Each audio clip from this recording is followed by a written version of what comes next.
పరిశుద్ధ మా పరమ తండ్రి, హృదయం మా తలుపు వద్ద ఆయన హృదయ తలుపు యొక్క నా ప్రభావ ద్వారం యొక్క నీవు నిలిచి తొలగిస్తున్నావు. ఆయన నేను ఆయన చూచి నా ప్రభావ ఆయన తలుపు తీసుకొని నేను ఆహ్వానించి మా జీవితమును చక్కబరుచుకున్నటకు ఆయన ఆయన మమ్మను మా ఆత్మీయ జీవితములను బలపరుచుకున్నటకు ఆయన నిన్ను చేర్చుకుని నా ప్రభావ అటు జ్ఞానము అటు గ్రహింపు నీవు మాకు హృదయకాలను దయచేయండి. ఆయన నీ మాటలోని నా ప్రభావ వెలుగును నా ప్రభావ ఆయన జీవమును మేము గ్రహించలాగా ఆయన ఈ హృదయకాలంలో నీవు మాతో నీ వాక్యం ద్వారా మాట్లాడమని ఆయన మా పనులను మా హృదయములను వెలిగించమని మా ప్రభు అయిన యేసుక్రీస్తు ద్వారానే ప్రార్థిస్తున్నాం తండ్రి. ఆమేన్. చేసి కూర్చోనండి ప్రేమైన వాళ్ళారా. మనకి మొదటిగా మన ప్రభు అయిన యేసుక్రీస్తు వారి నామమున శుభములు తెలియజేస్తున్నాం. అందరూ బాగున్నారండి? ప్రేమైన వాళ్ళారా, అందరూ బాగున్నారా? మరి గత 2-3 వారాలుగా ప్రభు అయిన క్రీస్తు యేసుని శిలువ కార్యము, శిలువ శ్రమలు, శిలువలో ప్రభు అయిన యేసు వారు మనకు అందజేయవలసిన రక్షణ కార్యం గురించి మనం ధ్యానం చేస్తున్నాం. శిలువ వేయబడి మృతి నొంది సమాధి చేయబడి సమాధిని గెలిచి లేచిన ప్రభు అయిన యేసు వారు పునరుత్థానుడై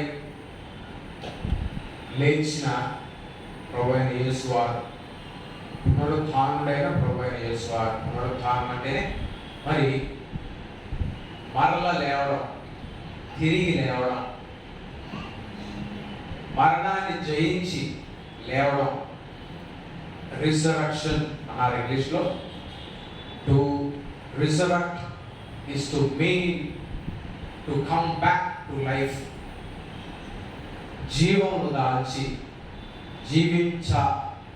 తిరిగి లేవడం, లేవడం, జీవించడానికి మరల జీవం అంటే మరి దానిలో కదలిక ఉన్నది, మరి ఎదుగుదల ఉన్నది, ఉపయోగం ఉన్నది. పునరుత్థానం, resurrection is to mean to be of use again. ఉపయోగం కొరకై వినియోగించబడే రీతిగా తయారవడం. అటువంటి పునరుత్థాన శక్తి మనకు అందించడానికి మన దేవుడు, మరి ఆయన ఉన్నట్టుగా మనము ఉండాలని ఆశపడే దేవుడు. ఆయన ఏమై ఉన్నాడో అది మనము అయి ఉండే రీతిగా మనము ఎదుగాలని మన ఎడల మరి ఇష్టపడే మన దేవుడు. ఆయన పునరుత్థానుడై తిరిగి లేచిన రీతిగా మరి మనము ఆ పునరుత్థాన శక్తిని అనుభవించాలని, పునరుత్థాన శక్తితో మనలను బలపరచాలని మరి ప్రయత్నం చేసే దేవుడు, మన ఎడల ఆకాంక్ష కలిగిన దేవుడు, మనల్ని ఆ దిశగా పురిగొచ్చున్న మరి ప్రేరేపించుచున్న మన దేవుని మనం కొలుస్తున్నాం. ఏంటి మన పాఠ్యాంశం? పునరుత్థానుడైన క్రీస్తు ద్వారా బలపరచబడుట. To be strengthened, to be empowered by the risen Lord. పునరుత్థానుడై లేచిన ప్రభు, రిజన్ లార్డ్ అన్నారు, లేచిన ప్రభు. ఆయన లేచినట్టు మనము లేవాలని మన దైనందిన జీవితములు, ఈ లోక సంబంధమైన ఆలోచనలు, కార్యముల పైకి మన జీవితాలు మరి లేవాలని, మన ఆత్మలు ఎదుగాలని మనలను తన పునరుత్థాన శక్తి ద్వారా బలపరిచే దేవుడు. ఆయనకు ఆ బలం ఉన్నది కావున ఆ బలం మనకు దయచేయడానికి మరి ఆయన బలము కలిగిన ఆయన స్వరము ద్వారా యాకోబుతో మాట్లాడడం మనం చూసాం. ఆయన స్వరము మరి ఆల్మనక్స్ ఎంతమంది ఫాలో అవుతున్నారో మరి పాఠ్యాంశం మీరు మనం ఈ దేవాలయంలో చేరే మునుపే మరి ఎంతమంది పాఠ్యాంశం మరి గుర్తించి దాన్ని గ్రహించి ధ్యానం చేసి వాక్య ధ్యానానికి సిద్ధపడి రావాల్సిన మనం మరి గుడికి రావడమే పెద్ద పని అండి. మీరు అవన్నీ మమ్మల్ని అడగద్దు, అవన్నీ చేయమని మాకు మరి గుర్తు చేయకండి, అంత భారం అయిందండి అని మరి మీరు ఫీల్ అయినప్పటికీ ఇట్ ఈస్ అవర్ డ్యూటీ, బాధ్యత అది. మరి మాకు పంచాంగం ఇవ్వబడింది.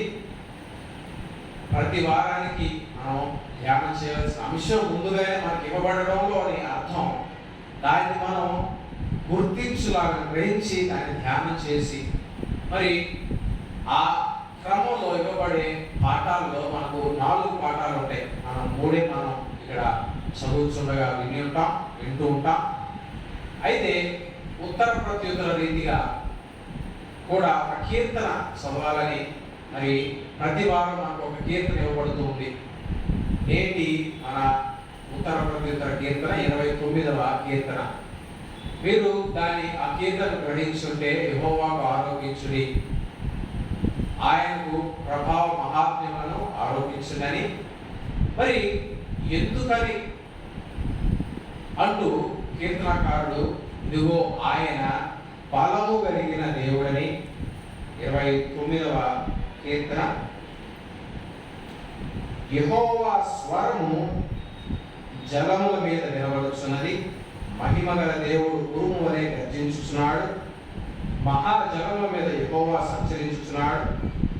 యెహోవా స్వరము బలమైనది, యెహోవా స్వరము ప్రభావం గలది, యెహోవా స్వరము అని ఆయన బలాతిశయములను మరి ఎక్స్ప్లెయిన్ చేసే రీతిగా ఇవ్వబడిన ఈ కీర్తన.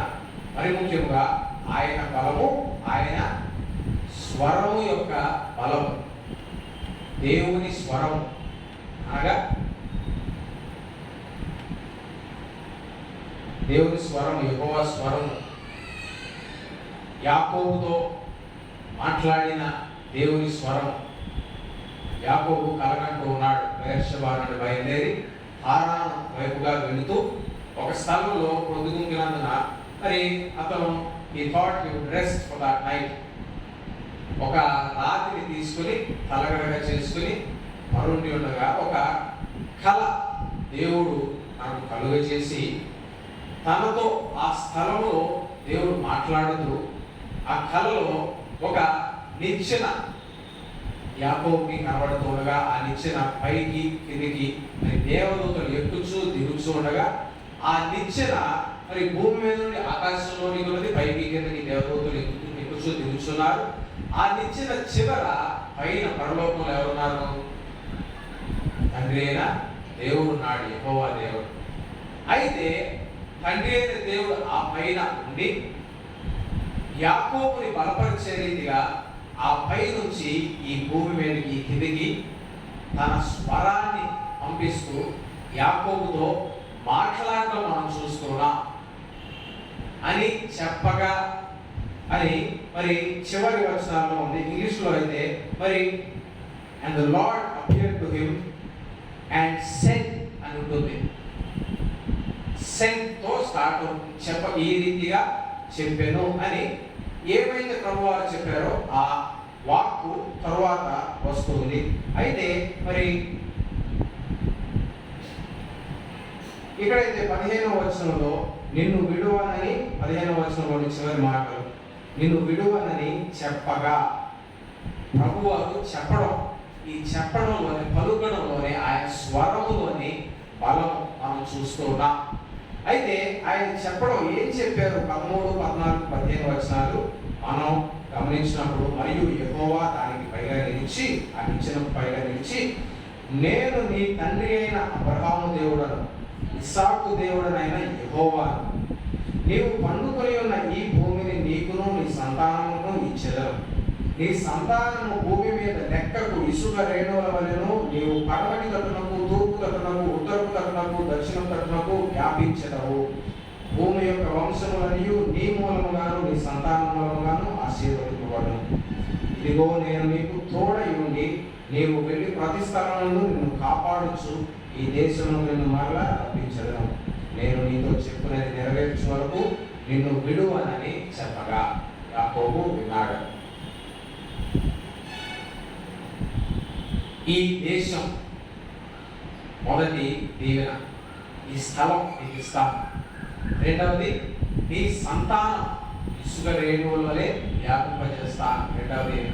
మూడవది మరి దేశ ప్రజలందరూ, ఈ భూలోకంలో ఉన్న ప్రజలందరూ ఏమన్నారండి? నీ మూలముగాను భూమి యొక్క వంశములన్నిటినీ భూమి యొక్క వంశములన్నీ నీ మూలముగాను నీ సంతానం మూలముగాను ఆశీర్వదించబడను. మూడవది. నాలుగవది, నీవు వెళ్ళు స్థలములన్నిటిలో నేను నీతో కూడా నిన్ను కాపాడుతానని మరి 4 వాగ్దానములు, 4 విధములైన వాగ్దానము దేవుడు యాకోబుకు ఇస్తుండగా మనం చూస్తున్నాం.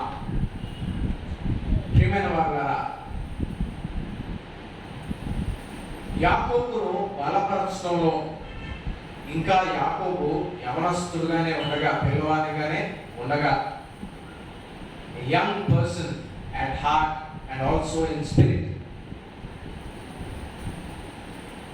దేవుని వెంబడించే అంత గ్రహింపు జ్ఞానం అతనికి ఇంకా కలుగక మునుపే దేవుడు అతని దర్శించి, దేవుడు తాను మొదటగా మరి చొరవ చేసుకుని వచ్చి యాకోబును దర్శించడం మనం చూస్తున్నాం. యాకోబు చేసుకున్న వాగ్దానం తన తండ్రి అయిన ఇస్సాకుతో చేసిన అదే వాగ్దానం, తన తాత అయిన అబ్రహాముతో చేసిన అదే వాగ్దానం యాకోబుతో కూడా దేవుడు మరలా రివైజ్ చేయడం, మరలా ఒకసారి రీటరేట్ చేయడం మనం చూస్తున్నాం. బలపరచే క్రమంలో దేవుడు మరి యవనస్తులంగా చిన్నవారంగా మనం ఉండగానే దేవుడు మనతో మాట్లాడుచున్న ఈ స్థితిని బట్టి మనము దాన్ని గ్రహించి ముందుగానే దేవుని స్వరమును ఆలకించి గ్రహించి దేవునికి మనం అప్పగించుకొని దీవింపబడతాము. లేకపోతే మరి వయసు మీరి ఎంతో సమయాన్ని, ఎంతో కాలాన్ని వృధా చేసి తరువాత దేవుని చేత పట్టబడి దేవునికి మరి ఇంకా ఎక్కువ నా జీవితం నేను మరి ఇవ్వలేకపోయాను, నా సమయం, నా శక్తి దేవునికి ఇవ్వలేకపోయాను అని బాధపడే ఆ చివరి సమయంలో మనం దేవునికి మనం అర్పించుకుంటాము, అది వేరే విషయం. కానీ దేవుడైతే ముందుగానే దేవుడు మరి యాకోబుతో మాట్లాడుతున్న విషయం, మనతో మాట్లాడడానికి దేవుడు ఇష్టపడుతున్న రీతిని మనం గమనిస్తున్నాం. పునరుద్ధానుడై లేచిన ప్రభువు ఆ పునరుద్ధాన శక్తిచే మనల్ని బలపరచడానికి, మనల్ని పట్టుకోవడానికి, మనతో ఆయన స్వరమును మనకు అనుగ్రహించి మనతో మాట్లాడుతున్న దేవుని మనం చూస్తున్నాం. ఆయన స్వరం యేసుక్రీస్తుకు సూచన. వాక్కు, స్వరం, శబ్దము. ఆదియందు వాక్యము ఉండేది, వాక్యము దేవుని యొద్ద ఉండెను, వాక్యము దేవుడై ఉండెను.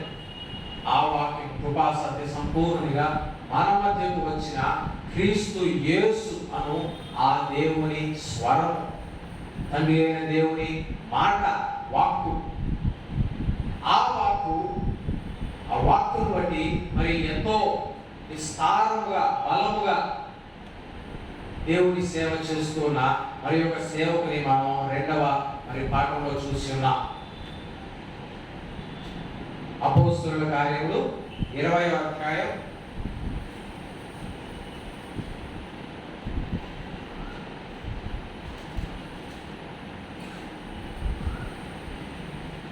7వ వచనంలో, అపోస్తలుల కార్యములు 20వ అధ్యాయం 7వ వచనం, ఆదివారమున మేము రొట్టె విరుచుటకు కూడినప్పుడు, వీరి ఈ కూడిక, దిస్ గ్యాదరింగ్, ఆదివారం వాళ్ళు కూడుకోవడం. అప్పటి వరకు మరి యూదుల ఆచారం శనివారం కూడుకోవడం, సబ్బాతు దినమున కూడుకోవడం, దేవుని సమాజ మందిరంలో మరి యెహోవా దేవుని ఆ సమాజ మందిరంలో సునగోగుల్లో యెహోవా దేవుని వాక్యమును ధ్యానం చేసే రీతిగా వారు కూడుకోవడం మనకు ఆచార పద్ధతిగా యూదులు చేసే ఆ క్రమం మనకు తెలుసు.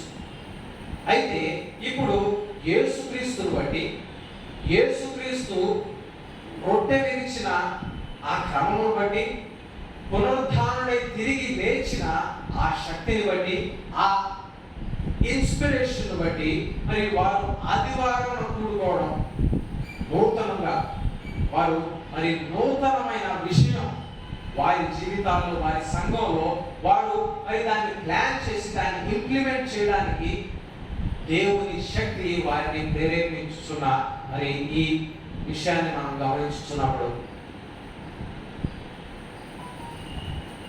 మనం ఆదివారం గుడికి రావాలంటేనే పెద్ద శ్రమగా మనం మరి చాలా సార్లు కలుస్తూ ఉంటాం, చాలాసార్లు మరి బాధపడుతూ ఉంటాం, కష్టపడుతూ ఉంటాం.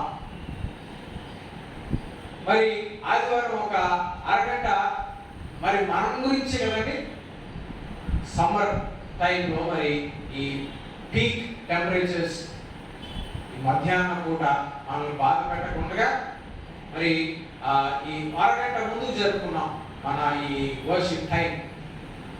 అయితే ఈ చిన్న అడ్జస్ట్మెంట్ దీన్ని మనం మరి ఆనర్ చేయడమే పెద్ద సమస్యగా మారిపోయింది. చాలా మందికి ఆ మెసేజ్ వెళ్ళలేదు, మరి అనౌన్స్మెంట్ చేరలేదు, చేరినా కూడా దాన్ని మరి గుర్తుంచుకోవడంలో చాలా మంది ఫెయిల్ అయ్యాం, గుర్తున్నా కూడా మరి దాన్ని ఇంప్లిమెంట్ చేయడంలో చాలా మంది ఫెయిల్ అయ్యాం. అయితే మరి to make an adjustment far more harder than just moving our times of worship for about 30 minutes. ఒక అరగంట అడ్జస్ట్మెంట్ కాదు, కానీ మరి వారు చిన్నప్పటి నుంచి పుట్టిన దగ్గర నుంచి చేస్తూ ఉన్న వారి ఆచారానికి వేరుగా మరి రోజున కూడిక చేసుకోవడం, మరి యొక్క క్రమంలో రొట్టె విరిచే క్రమం సునగోగులో రొట్టె విరిచడం ఉండదు. అయితే వీరు ఆదివారం సంఘంగా కూడుకొని రొట్టె విరుచుటకు కూడినప్పుడు అన్న ఈ ఒక్క లైన్లో మరి పునరుద్ధానుడైన క్రీస్తు యేసుని శక్తి ఎంతగా ఉండకపోతే వారు ఆ క్రమం వారు చేయలేకపోయేవారో మనం అర్థం చేసుకోవచ్చు. పౌలు మరునాడు వెల్లనై ఉండి వారితో ప్రసంగించుచు అర్ధరాత్రి వరకు విస్తరించి మాట్లాడుచుండెను. ఇమీడియట్ నెక్స్ట్ డే మరునాడు పౌలు గారు ప్రయాణం చేయవలసిన వారై ఉన్నారు, వేరే చోటికి వెళ్ళవలసిన వారై ఉన్నారు. త్రోయ అనే మరి ఆ పట్టణంలో వారు ఇప్పుడు నిలిచున్నారు. అయితే అక్కడ నుంచి వేరే ఒక పట్టణానికి ఉదయం పూట వెళ్ళాలి. ఆదివారం మరి సాయంకాలం వారు కలుసుకుని ఉన్నారు. ఆరాధనకు రొట్టె విరుచుకొని కలిసినప్పుడు మనమైతే ఏం చేస్తాం, పొద్దున్నే నాకు ప్రయాణం ఉందండి, కొంచెం నేను రెస్ట్ తీసుకోవాలండి, త్వరగా నన్ను కొంచెం ఎక్స్క్యూజ్ మీ ప్లీజ్ అంటాం. పౌలు గారు ఏమంటున్నారు, యూజ్ మీ ప్లీజ్ అంటున్నారు, ఎక్స్క్యూజ్ మీ అంటలా, విస్తరించి మాట్లాడతారు. ఇదిగో నేను మీ మధ్య నుండి వెళ్ళనై ఉన్నాను, కావున నేను ఇంకనూ ఉండగానే పునరుద్ధానుడైన క్రీస్తు కూడా మరి అనేక మార్లు ఆయన తండ్రి యొద్దకు వెళ్ళక మునుపు మరణం పొందుకొని పునరుద్ధానుడై తిరిగి లేచి తండ్రి యొద్దకు ఆరోహణమై వెళ్ళక మునుపు తన శిష్యులను బలపరిచే క్రమంలో అనేక సార్లు ఇదిగో ఇలాగూ జరుగుతుంది, నేను మీతో ఉండగానే మీరు మరి దాన్ని గ్రహించి శక్తి పొందుకోనండి. మరి ఇదిగో ఆయన తను తాను బలిగా అర్పించుకున్న క్రీస్తు తను తాను దేవుని సేవలో వినియోగించుకోవడానికి వాళ్ళు దాచుకోనక మరి తాను కష్టపడి పనిచేయడానికి చేసే దేవుని సేవకులు చేసే మరి ఆ ప్రయత్నం పౌలు గారి మరి విస్తరించి మాట్లాడటంలో, అర్ధరాత్రి వరకు విస్తరించి మాట్లాడటంలో మనం చూస్తున్నాం. మేము కూడి ఉన్న మేడగదిలో అనేక దీపములు ఉండేను. రాత్రి వేళ మరి సాయంత్రం అయింది, తర్వాత చీకటి పడింది, రాత్రి వేళ అయింది, విస్తరించి మాట్లాడుతున్నాను అన్నారు. దీపాలు, అనేక దీపాలు అక్కడ ఉండడం, this remark we have in front of us.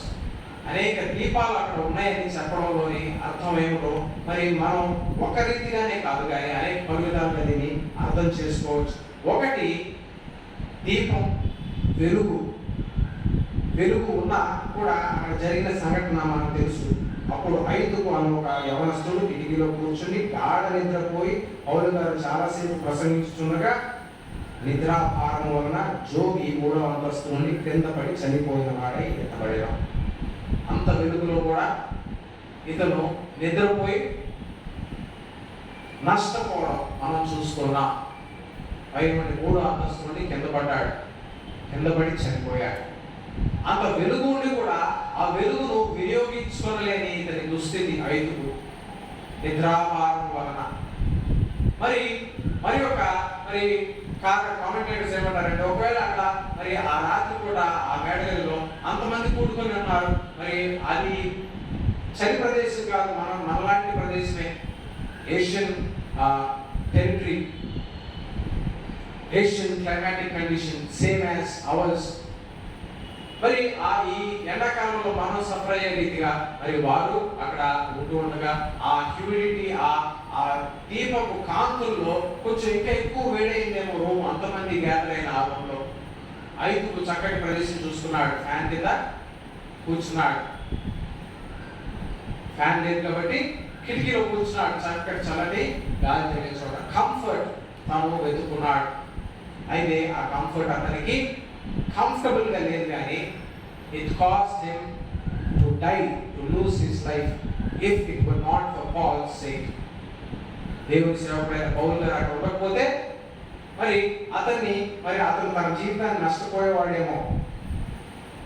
అయితే కూడి ఉన్న మేడలో అనేక దీపములు ఉండెను.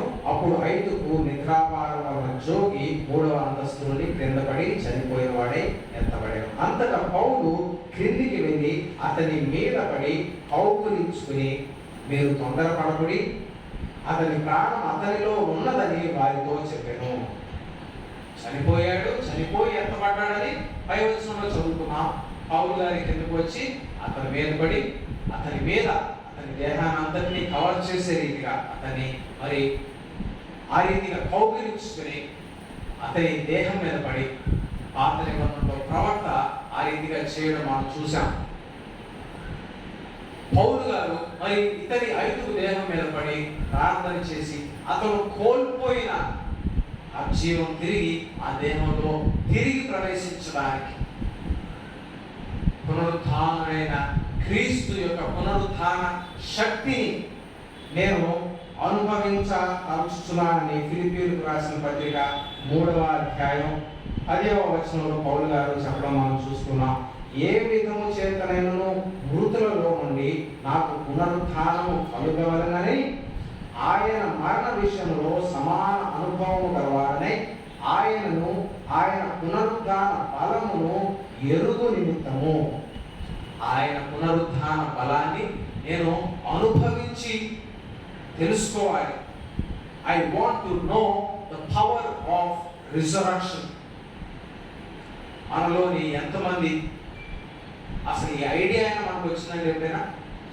చిన్నప్పటి నుంచి మనం వింటున్నాం, చూస్తున్నాం. ఎన్ని ఈస్టర్స్ we have been a part of, but did we ever in our life want this power of God that raised Jesus from the dead? క్రీస్తును మృతులలో నుండి లేపిన ఆ శక్తి ఏంటో, అటువంటి శక్తి నాకు కావాలి, నాకు కలగాలి, దాన్ని రుచి చూడాలి అని పౌలు గారు అనుకోవడం మనం చూస్తున్నాం. ఆయన మరి అంతగా పరితపించి ఆ శక్తిని కోరుకొని పొందుకొని ఆయన మాత్రమే దాని ఫలాన్ని అనుభవించడం కాదు కానీ ఐదుకు కూడా తిరిగి లేవగలగడానికి, చనిపోయిన వాడైన ఐదుకు తిరిగి బ్రతకగలగడానికి ఏమంటారండి? తొందరపడకుడి, అతని ప్రాణం అతనిలో ఉన్నదని వారితో చెప్పాను. పునరుత్థానుడైన క్రీస్తు ద్వారా బలపరచబడిన పౌలు గారు, బలపరచబడిన ఐదుకు బలపరచబడుతున్న ఆ సంఘము అతడు మరల పైకి వచ్చి రొట్టె విరిచి పుచ్చుకొని తెల్లవారు వరకు విస్తారంగా సంభాషించి బయలుదేరాను. వారు బ్రతికిన ఆ చిన్నవారిని తీసుకుని వచ్చినప్పుడు వారికి విశేషమైన ఆదరణ కలిగెను. సంఘం బలపడింది, సంఘానికి ఆదరణ కలిగింది. పునరుద్ధాన బలాన్ని వారికి పరిచయం చేసిన పౌలు గారు క్రీస్తు పునరుద్ధాన బలాన్ని ఆయన పొందుకొని ఆ బలం ద్వారా సంఘానికి ఆదరణ తీసుకొచ్చిన దేవుని సేవకుని మనం చూస్తున్నాం. ఆ పునరుద్ధాన బలం దేవుని సేవకులలో మరి మొదటిగా పునరుద్ధానుడైన క్రీస్తును మొదట చూసిన వారు ఎవరు చెప్పగలరా? మరియా. అపోస్తలులకు అపోస్తలురాలైన మరియా. అపోస్తలుడు, అపోస్తెయో అంటే బీయింగ్ సెంట్. అపోస్తలులు అంటే పంపబడిన వారు.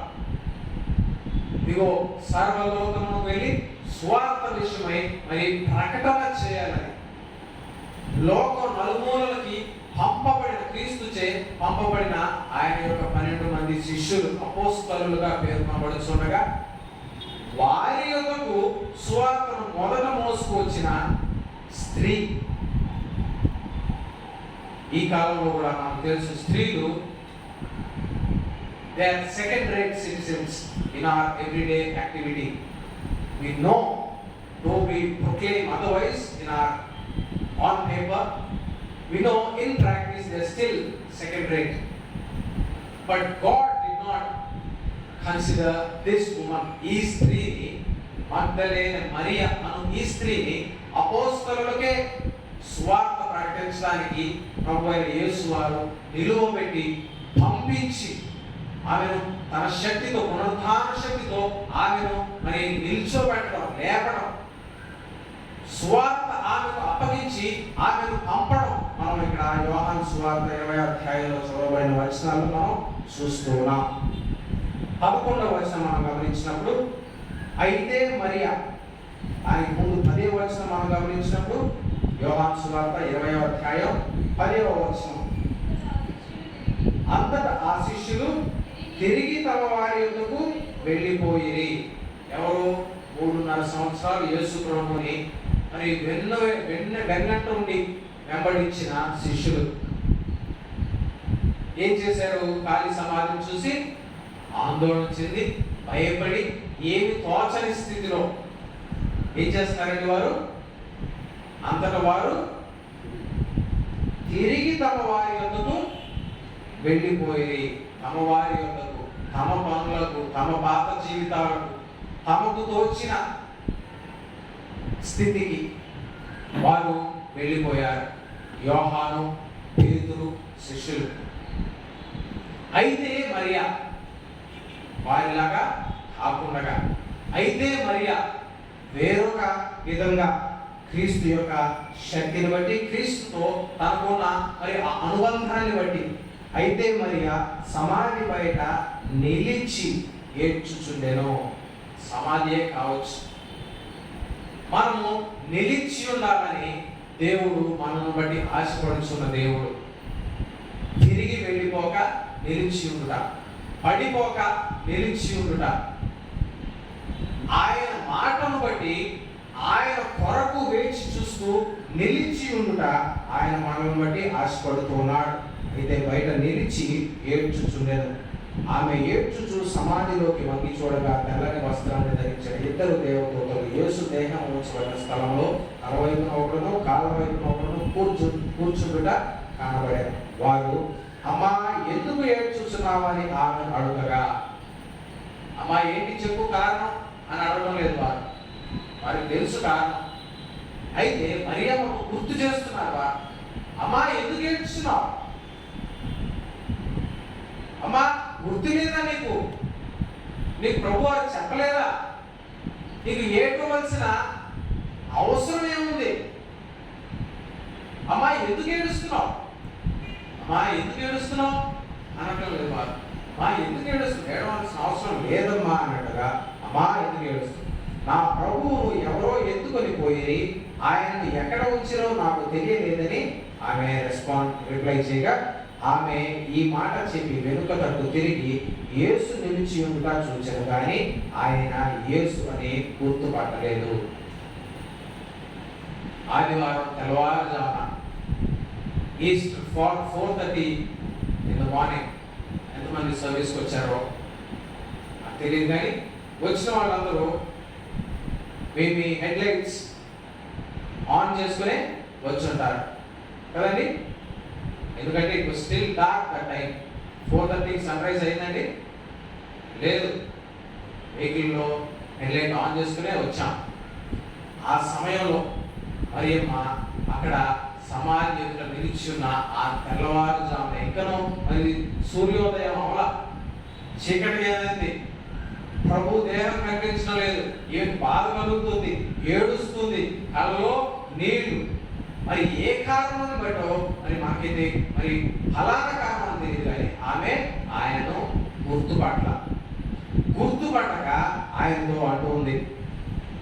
యేసు అడుగుతున్నాడు మొదట, అమ్మా ఎందుకు ఏడ్చుచున్నావు? ఇందాక మరి ఆ దేవదూతను అడిగిన అదే ప్రశ్న, ఎవరిని వెతుకుతున్నావు? యేసు ప్రభువుకు తెలియదండి ఎవరిని వెతుకుతుందో మరేమా. But to make her realise, దేవుడు మాట్లాడే దేవుడు, యాకోబుతో మాట్లాడిన దేవుడు, ప్రశ్నలు సంధించి మనను ఆలోచింపజేసే దేవుడు, మనను కదిపే దేవుడు. కంఫర్టబుల్గా కూర్చొని కంఫర్టబుల్గా మరి చక్కగా నిద్రాభారం వలన జోగుచు ఆయనను సేవించాలి అని ఎక్కడైనా ఉన్నట్టు బైబిల్లో లేదు. Comfort of our lifes might not help us see God, but it is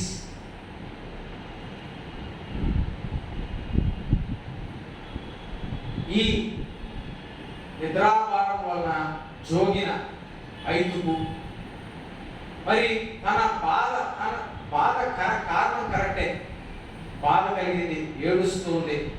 తన బాధ వలన ప్రభువును గుర్తుపట్టలేని ఆ స్థితిలో, అమ్మా ఎందుకు ఏడ్చుచున్నావు? ఎవరిని వెతుకుతున్నావు? చూడు, సరిగా చూడు, ఎవరిని వెతుకుతున్నావు? ఆయన ఎదుగు లేడా అన్నట్టుగా ప్రభువారు ఆమెను అడుగుచుండగా, ఆమెను అడుగగా ఆమె ఆయన తోటమాలి అనుకుని, అయ్యా నీవు ఆయనను మోసుకుని పోయిన ఎడల ఆయనను ఎక్కడ ఉంచితేవో నాతో చెప్పుము, నేను ఆయనను ఎత్తుకొని పోదునని చెప్పాను.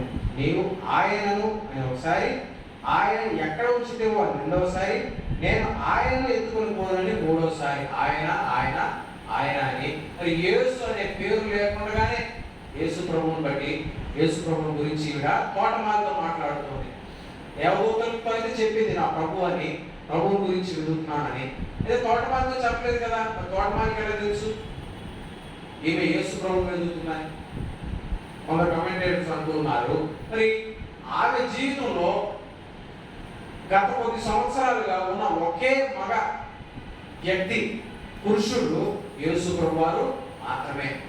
యేసు ప్రభువారిని అంతగా ప్రేమించి, అంతగా వెంబడించి, అంతగా ఆయనను మరి కోరుకుని, ఆయనను మరి ఆయనతో సహవాసాన్ని అంతగా ఆశించిన ఈ మరియమ్మ, ఆవిడ ఎందుకని ఏడుస్తుందో ఈ మాటలో మనం అర్థం చేసుకోవచ్చు.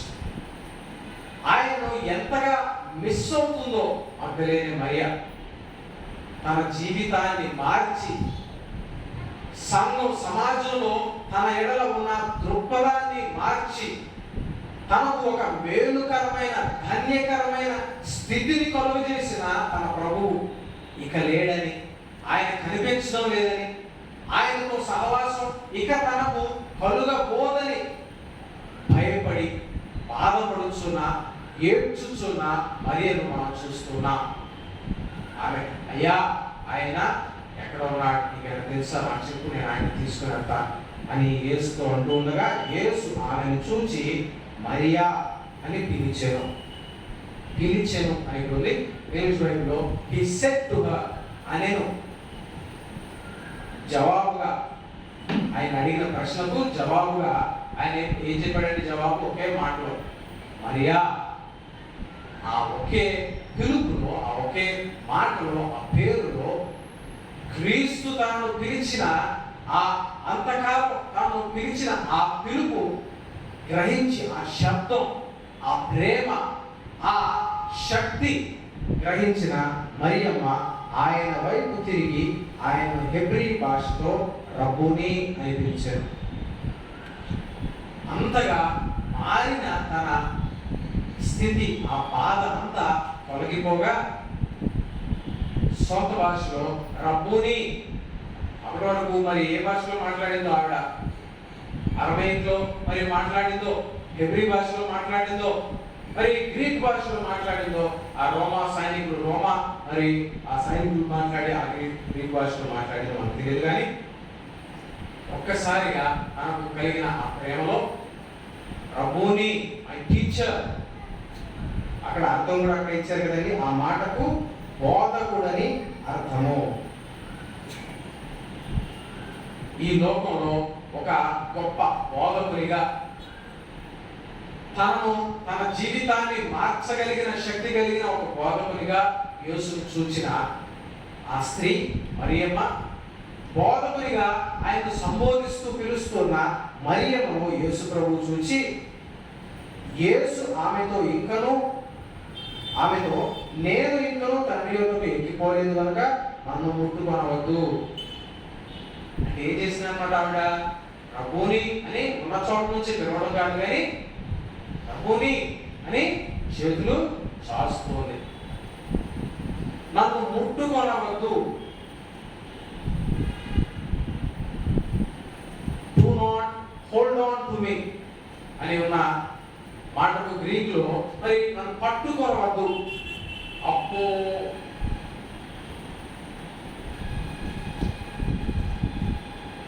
అమ్మా, నేను ఇంకా తండ్రి వద్దకు వెళ్ళలేదు, నన్ను పట్టుకోవద్దు. అది ఇంగ్లీష్లో దీని అర్థాన్ని ఇంకా చక్కగా వెల్లడి అయ్యేలాగా రాసించారు. Do not hold on to me, నన్ను పట్టుకొని ఉండొద్దు. తాను ఇప్పటి వరకు ఒక గొప్ప బోధకుని చూసింది మరియ. అయితే ఇప్పుడు ఆయన ఒక బోధకుడు మాత్రము కాదు, ఒక ప్రభువు మాత్రము కాదు, దేవుని కుమారుడు.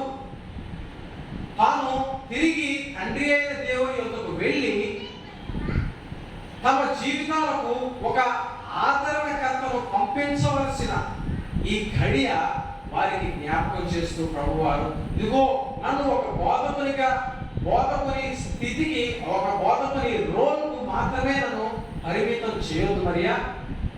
Do not hold on to me, do not track me, do not keep me here, but let me go. తండ్రి యొద్దకు నన్ను వెళ్ళని.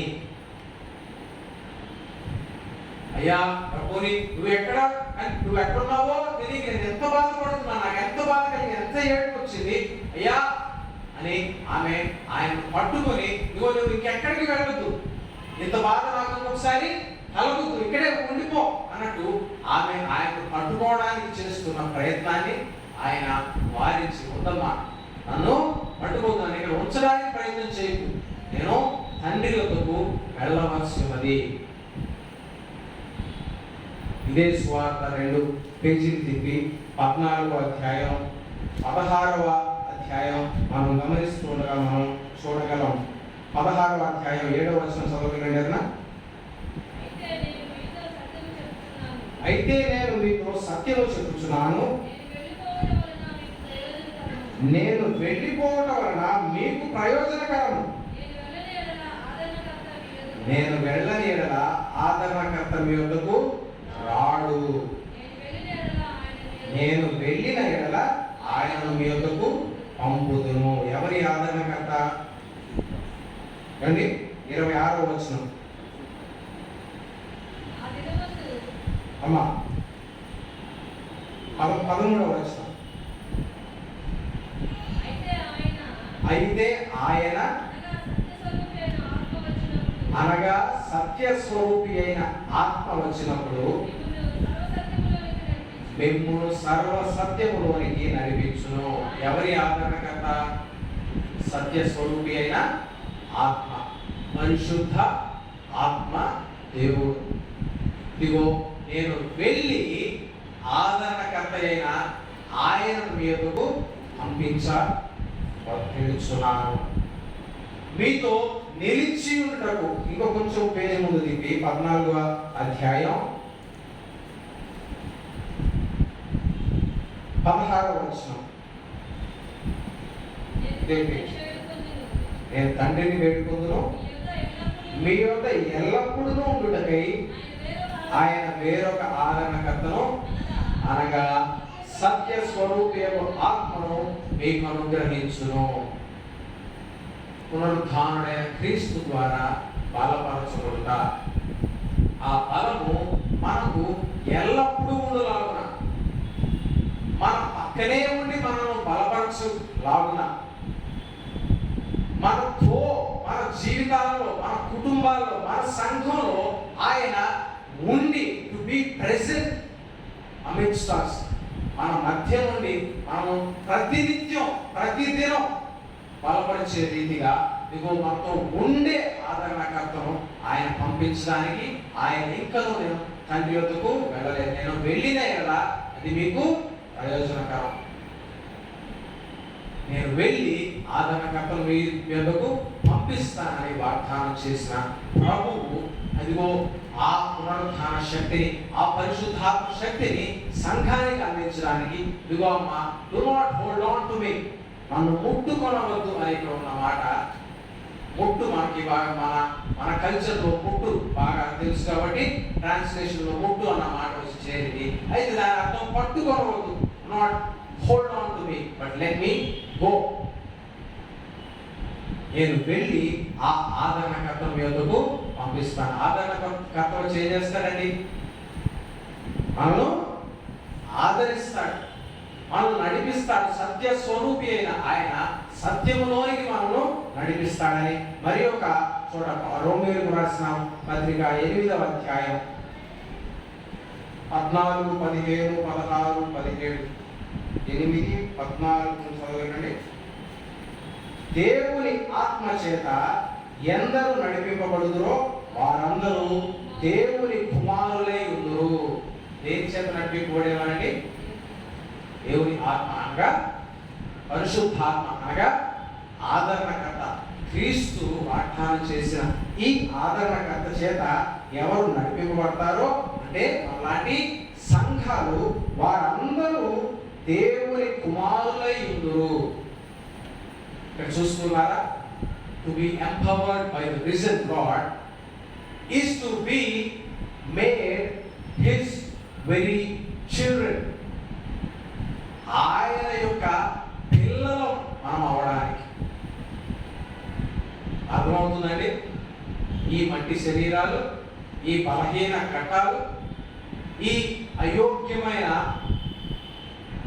మానవులమైన మనము మన బలహీనతలు అన్నింటినీ అధిగమించి పునరుద్ధాన శక్తి పొందుకొని ఆ దేవుని పిల్లలను అవడానికి, ఆయన యొక్క శత్రువులుగా పాపులుగా ఉన్నప్పుడు బతికిన మనము ఆయన యొక్క పిల్లలం అవడానికి, మాసిపోయే మురికి కమ్ముకొట్టే ఈ దేహాలతో మనము దేవుని మహిమపరచగలిగిన శక్తిని మనం సంతరించుకోవడానికి, అటువంటి పునరుద్ధాన శక్తిని సంతరించుకొని సంఘంగా ఆయనను మహిమపరచడానికి, ఆయన పిల్లలమయ్యే శక్తిని ఆత్మదేవుడు మనకు అనుగ్రహిస్తూ ఉన్నాడు. ఏలైనగా మరల భయపడుటకు మీరు దాస్యత్వపు ఆత్మను పొందుకోలేదు కానీ దత్తపుత్రాత్మను పొందితిరి. దత్తపుత్రాత్మ దేవుడు మనలను ఏం చేశాడంట? దత్తత తీసుకున్నాడంట. He adopted us into his parenthood. నేను మీ తండ్రిని, మీరు నా పిల్లలని మనలను ఆయన తన పిల్లలు, తన కుమారులుగా చేసుకున్నాడు. ఏలైనగా మరల భయపడుటకు మనం దాస పొందుకోలేదు కానీ దత్తపుత్రాత్మను పొందితిమి. ఆ ఆత్మ కలిగిన వారమై మనము అబ్బా తండ్రి అని మొరపెట్టుచున్నాము. దేవుని ఒక తండ్రిగా సంబోధించగలిగే ధన్యత, దాని లోతు గ్రహించిన వారు మరి ఆశ్చర్యపోక తప్పదు. దాని లోతు మనం గ్రహించినట్లయితే మరి ఆ ధన్యత ఒక తండ్రిని పిలుచుకున్నట్టుగా అబ్బా, ఎబ్రి భాషలో, అరవైక్ భాషలోని మరి మాట మన తెలుగులో కూడా మన పరిచయమైన మాట బా, పా, ఫాదర్, ఫాదర్, అబ్బా, బాబు, బాబ్, బాబ్. ఈ మాటలు ఇదిగో మనం ఈ లోకంలో మన తండ్రిని పిలవడానికి పిలిచే వాడే మాటలు. That very sound we can use in our relationship with our Creator, the God who made us, the God who is so holy, so vibrant. He gave us this chance to come to His fold, to come into His family. ఆయన కుటుంబంలో ఆయన పిల్లలుగా అబ్బా, తండ్రి అంటూ మొరపెట్టుచు వచ్చి చేరడానికి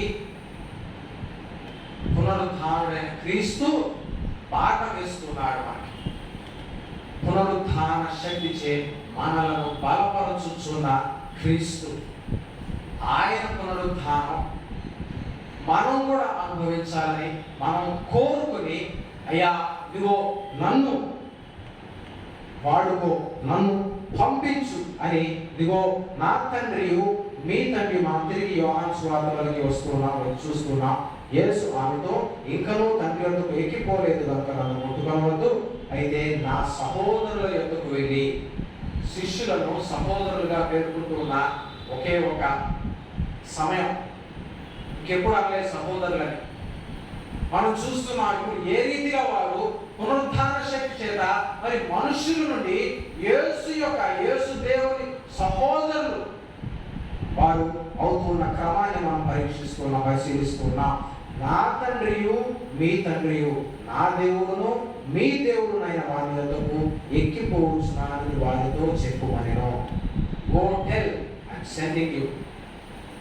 వెళ్ళి ఇదిగో ఈ స్వార్థ అపోస్తలుడు చెప్పమా, మీ తండ్రి నా తండ్రి, నేను ఎవరినైతే తండ్రిగా కలిగి ఉన్నానో ఆయనను మిమ్మల్ని మీకు కూడా తండ్రి అయ్యేట్టు నేను ఇదిగో ఎక్కి పోతున్నాను, ఆదరణకర్తను పంపిస్తున్నా. ఆయన మిమ్మల్ని నడిపిస్తాడు. దత్తపుత్రాత్మను మరి మీకు అనుగ్రహించి మిమ్మల్ని దత్తత చేసుకుని దేవుని కుమారులుగా, దేవుని కుటుంబ సభ్యులుగా మిమ్మల్ని చేసుకుని ఇదిగో దేవుని సంరక్షణలోనికి, దేవుని దీవెనలోనికి, దేవుని పునరుద్ధాన శక్తిలోనికి నడిపిస్తాడని క్రీస్తు చేసిన వాగ్దానాన్ని బట్టి సంఘముగా మనం నిలబడుచున్నాం. ప్రార్థన చేసుకున్నాం. పరిశుద్ధుడా మా పరమ తండ్రి, ఆయన నీవు వెళ్ళి ఆదరణకర్తను ఆయన మా మధ్యకు పంపిస్తానని వాగ్దానం చేస్తున్నాం. ఈ వాగ్దానం చొప్పున నిలిచిన నా ప్రభా, ఆయన సంఘమును ఆదరణకర్తతో నా ప్రభా నీవు ఆయన ఆదరించి ఉన్నావు. నా ప్రభా ఆయన ఆదరణకర్త నా ప్రభా ఆ పెంతెకోస్తు దినమున మా మధ్యకు పంపి ఉన్నావు. నీ శక్తి చేత ఆయన నీ సంఘమును బలపరుచుచున్నావు. అయితే నా ప్రభా సంఘంలోని నా ప్రభా ఇంకనూ నా ప్రభా నిన్ను ఎరుగని వారు ఎవరైనా ఉంటే, ఆయన వెలుగు అనేక దీపముల నుండి కూడా నిన్ను చూడలేని వారు ఎవరైనా ఉంటే తండ్రి, నాయన మమ్మల్ని ముట్టండి, మా కనులను ముట్టండి, మా హృదయం ముట్టండి. ఆయన పునరుద్ధాన శక్తి చేత మమ్మల్ని బలపరచు క్రమంలో ఆయన మమ్మల్ని నీవు ముట్టుమని, మమ్మల్ని దర్శించుమని, మమ్మల్ని మాతో నీవు మాట్లాడి మమ్మల్ని సంధించి మమ్మల్ని బలపరచుమని ప్రార్థన చేస్తున్నాం. నీ కుమారులుగా, నీ బిడ్డలుగా మేము ఎదిగి నీ సేవను ఈ లోకంలో బలముగా జరిగించడం తండ్రి, నాయన బలమైన నీ స్వరమును మాకు అనుగ్రహించమని ఆయన నేటి దినమును తిరిగి మేము ఆయన నీ దేవాలయంలో కలుసుకున్న పర్యంతం మమ్మల్ని, మా కుటుంబమును, సెయింట్ జాన్స్ అనే సంఘము నీ శక్తి చేత, నీ పునరుద్ధాన శక్తి చేత బలపరచుచు నడిపించమని మా ప్రభువైన యేసుక్రీస్తు ద్వారా ప్రార్థిస్తున్నాం. ఆమేన్. మనం లేచి నిలబడి నైస్య విశ్వాస సూత్రంలో ఉండడం ద్వారా మన విశ్వాసం వెల్లడి చేద్దాం. లేచి నిలబడి నైస్య విశ్వాస సూత్రంలో కలిసి చెప్తాం.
జీవనము మృతులను తీర్పు తీర్చుటకు తిరిగి వచ్చి ఆయన రాజ్యంలో మాత్రం పరిశుద్ధాత్మను ఆయన ప్రభువును జీవించువాడు తండ్రి నుండి కుమారుడు బయలుదేరువాడు తండ్రితో కుమారుడితో కూడా ఆరాధింపబడి మహిమ పొందివాడు ప్రవర్తన ద్వారా పలికినవాడు ఆయన మరియు సార్వత్రికము అపోస్తలులైన ఒకటే పరిశుద్ధ సంఘమును నమ్ముచున్నాను పాప విమోచన కొరకైన ఒకటే బాప్తిస్మమును ఒప్పుకొచ్చిన మృతుల పునరుత్థానం కొరకును రాబోయే యొక్క జీవం కొరకును ఎదురు చూస్తున్నాను ఆమేన్.